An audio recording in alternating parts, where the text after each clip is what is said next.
10 बातें 10 बातों को खत्म कर देती हैं। नंबर 1, नमाज बेहयाई को खत्म कर देती है। नंबर 2, नेकी बदी को खत्म कर देती है। नंबर 3, चुगली दोस्ती को खत्म कर देती है।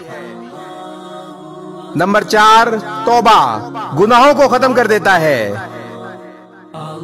नंबर 5, सदका मुसीबत को खत्म कर देता है। नंबर 6, झूठ रिज़्क को खत्म कर देता है। नंबर 7, जुल्म इंसाफ को खत्म कर देता है। नंबर 8, तकब्बुर अमल को खत्म कर देता है। नंबर 9, गुस्सा अकल को खत्म कर देता है।